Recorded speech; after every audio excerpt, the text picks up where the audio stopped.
இந்த உலகத்தில் சிலருக்கு பிரச்சனை என்பதே பிடிக்காது. தாங்கள் செய்கிற காரியத்தில் ஒரு குறை வந்து விடக்கூடாது, ஒருவர் எதிர்த்து விடக்கூடாது, ஒரு பிரச்சனையும் இல்லாமல் என்ன செய்தாலும் அது சுமூகமாக முடிய வேண்டும், என்ன செய்தாலும் அது வெற்றியாக முடிய வேண்டும்.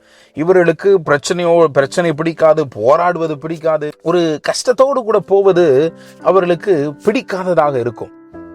இங்கே மோசே அப்படிப்பட்ட இடத்தில் தான் இருக்கிறார். யாத்ரா 5:22 வந்து மோசே சொல்லுகிறார் கர்த்தரிடத்தில் திரும்பி, ஆண்டவரே, இந்த ஜனங்களுக்கு தீங்கு வர பண்ணினது என்ன? ஏன் என்னை அனுப்பினீர்?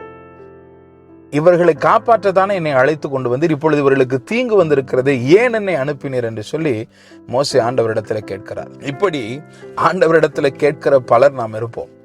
ஆண்டவரே, இதற்கு மேல் இது சரிப்பட்டு வராது, இதற்கு மேல் என்னால் இதை தாங்க முடியாது, இதற்கு மேல் என்னால் இதை செய்ய முடியாது என்று சொல்லி பல நேரங்களில் நாம்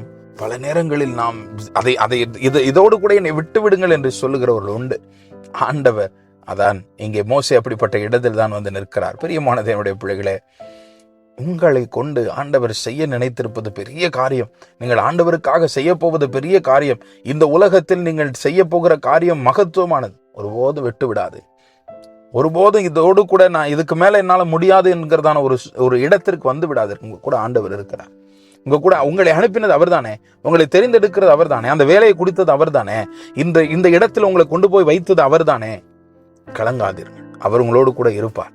நான் இதோடு எனக்கு முடிந்து விட்டது என்று சொல்லி எதிலும் விட்டு விடாதிருங்கள், பின்வாங்காதிருங்கள், தொடர்ந்து முன்னேறுங்கள். ஆண்டவர் உங்களோடு கூட தான் இருக்கிறார். ஆமென்.